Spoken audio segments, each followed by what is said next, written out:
Assalamu alaikum. Ramadan Kareem.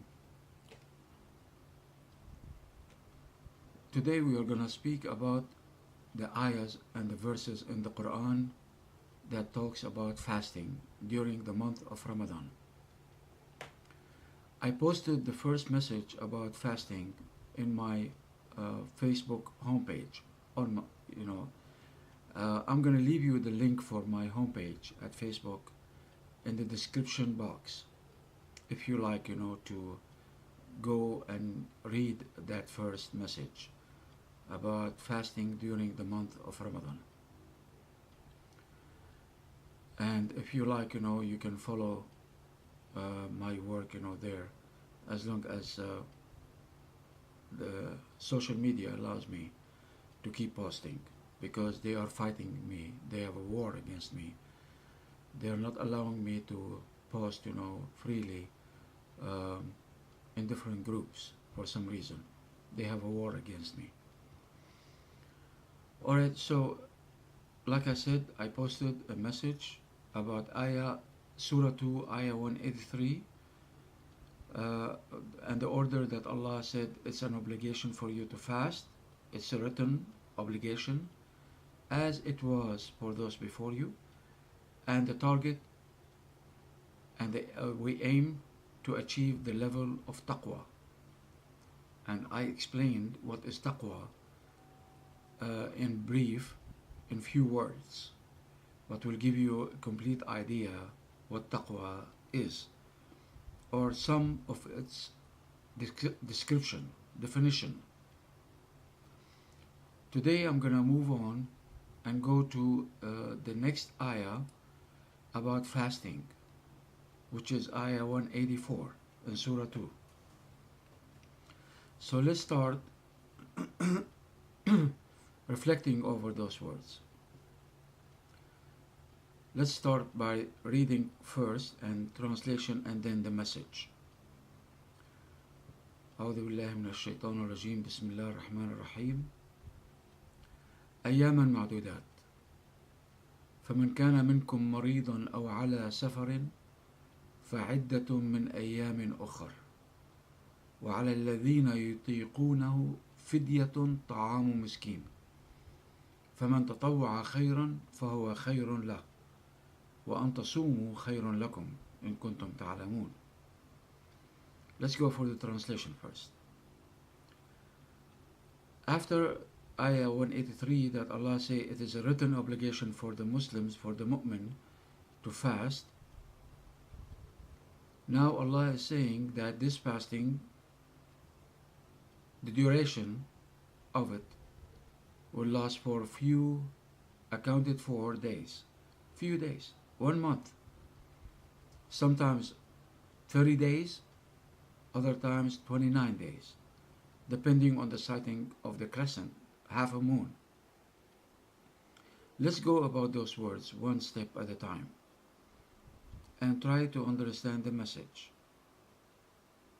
Also what lie between the letters and the words in this ayah. Ayam al-ma'dudat.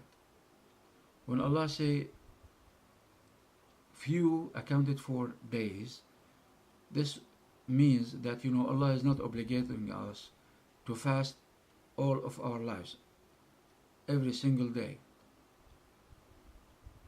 year in and year out. No, Allah say it's a very short period of time. He is asking us to fast. Ayyam al-ma'dudat, accounted for,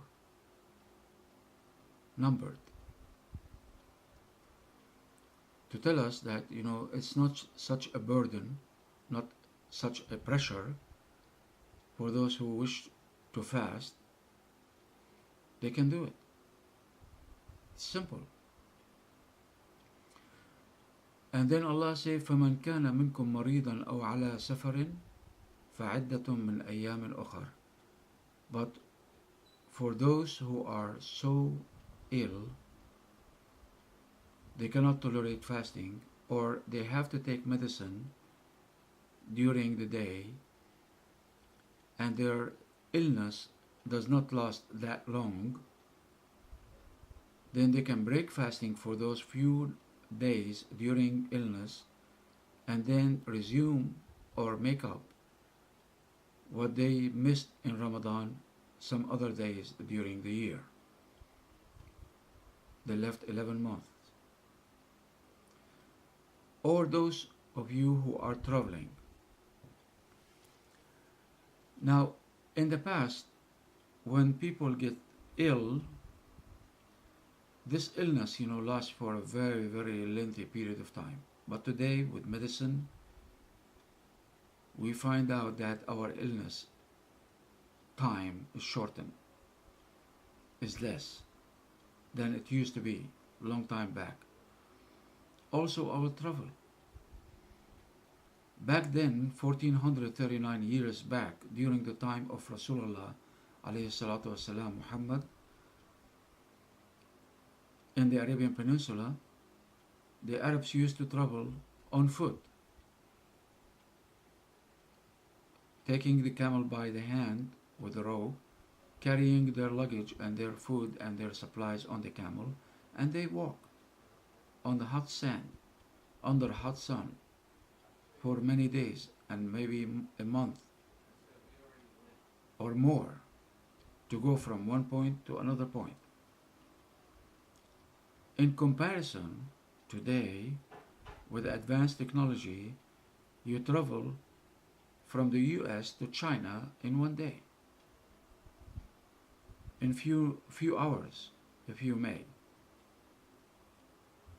Those days they cannot travel, in few days.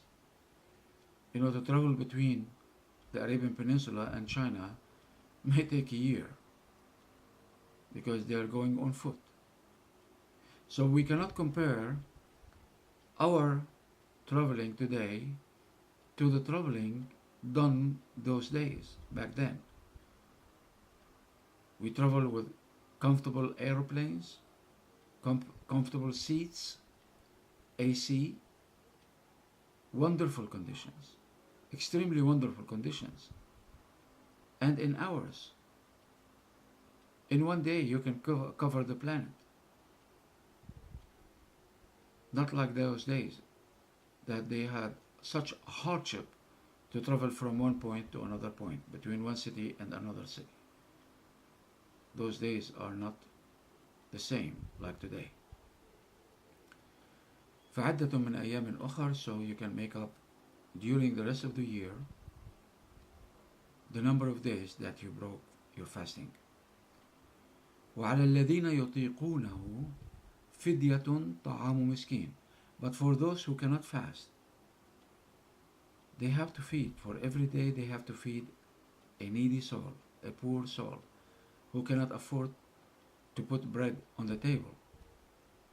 From the average of what you eat, you don't have to go out of your way to satisfy the condition. But if you want to feed the poor and the needy better than what you eat yourself, this is generous on your part and will be accepted. You're going the extra mile, like they say. More steps to doing the good thing. It's an order from Allah. So the more you try to do your best, the more you make Allah happy and satisfied with your intention and your effort to do it. But Allah turns around and says, فَمَنْ تَطَوَّعَ خَيْرًا فَهُوَ خَيْرٌ لَهُ. But to those who volunteer to do good, it's good for them. And this good has double meaning. It applies for those who cannot fast, or they are sick, they are ill, or they are traveling, but they insist on fasting. So this is something good. They are not using the license because they don't need it anymore. The conditions are different than before. Then Allah says, if you volunteer to fast while you're ill or traveling, it's good for you. You will receive double the reward. Allah will appreciate that you're doing your best. Not rushing to use the license even if not needed, under illness and under traveling. Also, if you can fast and you can still feed a hungry soul or a poor soul, miskeen, so you do it, volunteering to do it. In that case, you cannot fast, so you have to feed to make up. Now, but you can fast and you are still want to feed a hungry soul just because Allah says do it. So you're doing it while fasting, which is good for you. Allah says, خَيْرٌ فَهُوَ خَيْرٌ لَهُ. It's good for you. You'll receive double the reward. And remember, every action in Ramadan is equal to a lifetime of worship. Like Laylatul Qadr, خَيْرٌ مِنْ أَلْفِ شَهْرٍ. Better than Laylatul Qadr, the night of power, as our Pakistani brothers call it, is better than 70 months. Or 1,000 months, 1,000 months, a lifetime, 70 years. A lifetime. So, every action in Ramadan is multiplied tremendously, endlessly. It's good for you. وَأَن تَصُومُوا خَيْرٌ لَكُمْ. But if you fast, it's best for you, better for you. Great reward and great blessing. And reward physically as well. So you say that you are ill, Allah say, okay, don't fast. But if you are ill, not to the extent that you cannot fast, then you fast while you're ill. Imagine the goodness. You're insisting on obeying Allah to fast. Also traveling. Or you cannot tolerate. Because you cannot, suppress yourself from looking at food and want to eat and have no control over it. So Allah say, but if you fast, that's even better and best for you to do it. In kuntum ta'lamun, if you understand and comprehend the greatness in fasting. You know, when you go to any hospital under an emergency, physical emergency, you know what the first thing the doctors will do?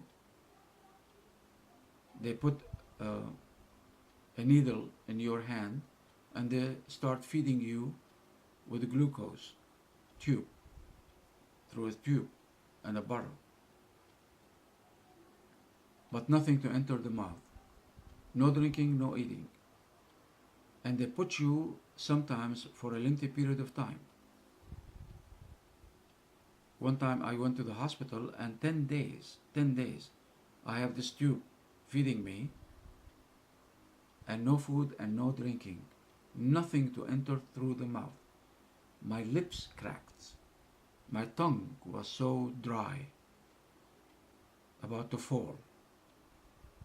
So why they do it? Why the doctor do it? They make you fast. They make you fast. Because fasting regulates the body, give the stomach its needed rest, your kidneys, your liver, everything, all your system get a break, to renovate, to get a push, comfort, ease from eating, drinking all year long, day after day.